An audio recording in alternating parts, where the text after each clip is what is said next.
Oi, pessoal! A nossa live já vai começar e ela é sobre as 4 fases do casamento. Então, eu vou começar falando sobre a importância da gente olhar para essas fases, né? Muitos casais não conhecem essas fases.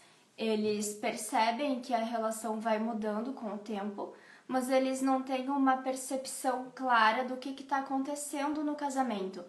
E às vezes muitas coisas que a gente considera que são problemas, que a gente recebe de uma forma negativa, são coisas naturais da fase que a pessoa está vivendo. Então, se tu não reconhece a fase que o teu relacionamento tá, tu pode colocar ele em xeque, porque às vezes um problema que é natural e corriqueiro pode ser percebido como uma bomba e até terminar a relação. E isso também tem muito a ver com a interpretação errada que a gente dá para as coisas que a gente está vivendo. Então, entender as fases do relacionamento ajuda a gente a olhar para esse relacionamento de uma forma mais racional para conseguir entender da onde esses conflitos estão vindo. Então, eu vou começar aqui falando da primeira fase do relacionamento. A primeira fase do relacionamento é o encantamento, que é a fase quando o casal tá apaixonado, se encantaram um pelo outro. Então essa é a fase do romantismo. É a fase que o casal ele se atrai como se fosse um imã. É uma fase muito importante para o início da relação, mas é importante vocês lembrarem que a nossa vida nada é linear.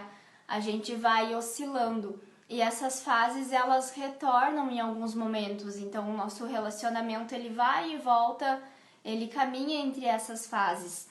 Então a fase do encantamento é a fase onde a gente começa a manipular essa relação, a manipular esse amor.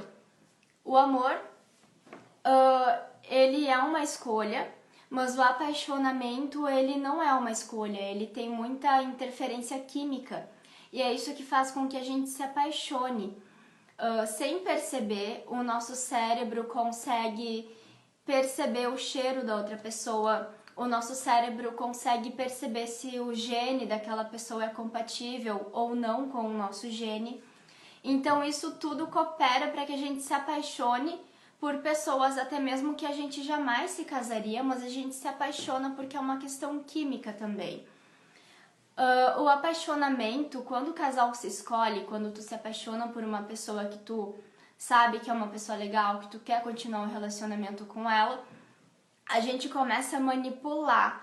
Não manipular de uma forma ruim, mas manipular de uma forma inocente e com boas intenções, né? Só que às vezes essa manipulação pode trazer prejuízo. Às vezes você pode mentir que gosta de alguma coisa para agradar outra pessoa, ou uma mulher começa a se vestir de uma forma mais sensual para fazer o homem que ela quer olhar mais para ela. Então essa manipulação é muito natural. E não só de forma consciente, mas também de forma inconsciente. Quando uma mulher se apaixona, a postura dela fica mais ereta, a voz dela fica mais suave. Quando ela está na frente desse homem, a mulher que está apaixonada, ela naturalmente vai agir de uma forma um pouco diferente do que ela agiria se ela não estivesse apaixonada. E isso é uma coisa instintiva. O homem também. Quando o homem se apaixona por uma mulher e ele tenta atraí-la, até mesmo de forma inconsciente, ele muda um pouco a postura, o tom de voz dele fica um pouco mais grosso, ele começa a ter movimentos mais extensivos para parecer, de certa forma, mais protetor. Então essas coisas influenciam bastante no relacionamento no início. E esse é o apaixonamento. E junto com o apaixonamento vai vindo aos poucos a segunda fase, que é a fase das revelações, é a fase do conhecimento. Então você vai conhecendo aquela pessoa vocês vão sabendo o que um gosta, vocês vão conhecendo como a pessoa é pra ti. Então, quando eu tava nessa fase com meu marido, eu conhecia como ele era pra mim, né? O que ele gostava de fazer comigo, o que ele gostava de conversar comigo. Então, é uma revelação dupla. É uma revelação que acontece entre os dois. Só que essa fase, ela vai caminhando, ela vai andando, e depois que tu começa a se revelar para o outro e com o outro, a gente também começa a revelar questões um pouco mais individualistas. Essa parte é a última parte, assim, da revelação, né? Questões mais individualistas. E são coisas que muitas vezes desagradam outra pessoa, porque tu começa a mostrar aquilo que tu quer fazer sem ela. Aquilo que tu quer fazer e que a outra pessoa pode reprovar. Então, essa fase é seguida da terceira fase, que é a fase da decepção. Então, eu tô vendo a pessoa que eu amo e eu tô me decepcionando com algumas coisas dela. Eu não bebo, ele gosta de beber. Ele gosta de assistir filmes que são muito violentos e isso me assusta, enfim. Várias coisas, vários hábitos familiares, inclusive. Ele é super apegado com a mãe dele, então isso pode prejudicar o relacionamento. Então tudo que pode vir como um problema é visto nessa fase. E essa fase é muito perigosa porque muitos casais acabam se separando nessa fase, né? Porque no início a nossa visão estava voltada só para as coisas boas. E agora a nossa visão está voltada só para as coisas que são ruins. Então, aquela fase, ela é tipo um balde de água fria, né? A gente começa a enxergar aquilo que não é legal.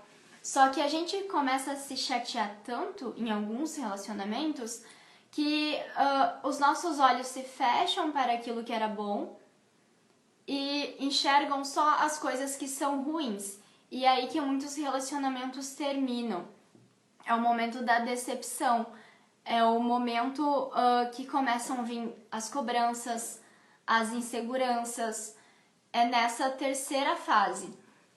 A terceira fase é tipo aquela prova de fogo, assim. O casal tem que conseguir lidar muito bem com ela. Passando dessa fase, que não é nada fácil, é um processo, né? Vem a fase da aceitação. O que é a fase da aceitação? É quando eu consigo olhar para o meu parceiro, ver os defeitos deles e dizer eu te amo mesmo assim. Por quê, gente? Porque muitas pessoas ficam na terceira fase e nunca saem da terceira fase. Às vezes o relacionamento não termina, mas a pessoa passa o relacionamento inteiro tentando mudar o outro.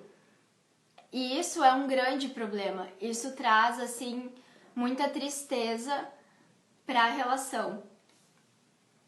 Então, quando a pessoa desiste de tentar mudar o outro, quando ela aceita aquela pessoa exatamente como ela é, vem a fase mais madura da relação. A fase mais madura da relação é quando a gente consegue compreender as necessidades da outra pessoa. Às vezes, a gente compreende a necessidade, nossa necessidade emocional, porque a gente não tem como ver a alma da outra pessoa, né? Então, a gente vai ver só a nossa necessidade emocional. E com o tempo, a gente vai conseguindo ver a necessidade da relação, ou seja, o que é preciso para que a relação dos dois seja boa. Porém, falta algo ainda. Não é só com a relação e só contigo mesmo que a gente deve se preocupar. A gente também deve se preocupar com a necessidade da outra pessoa. Então são 3 necessidades. É a minha necessidade, a necessidade da relação e a necessidade do outro. Quando eu consigo enxergar a necessidade emocional da outra pessoa, aí o relacionamento fica maduro e fica mais firme e fica mais estável. A maioria das pessoas que estão em namoros, aqueles namoros de 1 ano, 2 anos, 3 anos que terminam, são pessoas que não conseguem passar da terceira fase. Elas não conseguem sair daquela terceira fase. E o principal motivo para elas não saírem da terceira fase o primeiro delas é a falta de comunicação no relacionamento, mas também às vezes a pessoa não tem maturidade pessoal para conseguir entrar num relacionamento. Quando a gente é solteiro, a nossa percepção é muito voltada para nós mesmos e não tá errado.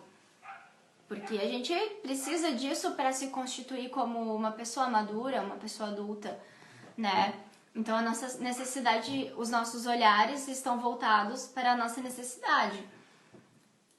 E às vezes a pessoa ainda não alcançou o nível de maturidade onde ela consiga olhar para a necessidade do outro, porque a necessidade dela ainda não está sendo compreendida e suprida.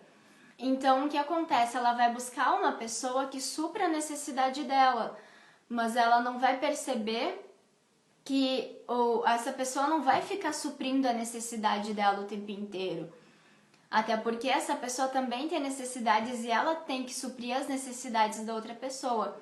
Então a fase madura geralmente é quando a gente consegue perceber tudo isso. Essas fases elas são todas cíclicas. Então a gente está sempre indo e voltando, sempre circulando entre elas e todas elas são um processo. Elas podem por vezes se misturar em alguns momentos.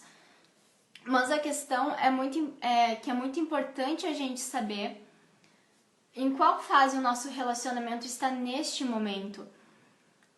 Porque a fase ela não vem só para não é eu que estou nessa fase e a outra pessoa não. O relacionamento é os dois, então se em algum momento tá ruim para um, vai estar ruim para o outro também. Então é muito importante a gente ter essa percepção e essa sensibilidade quando tá em um relacionamento. E se a pessoa ainda não consegue passar pela terceira fase, é muito importante que ela dê um tempo para si mesma, para ela conseguir amadurecer, para ela conseguir olhar para as necessidades dela e se suprir sozinha. É só dessa forma que ela vai conseguir conquistar um relacionamento saudável mais tarde.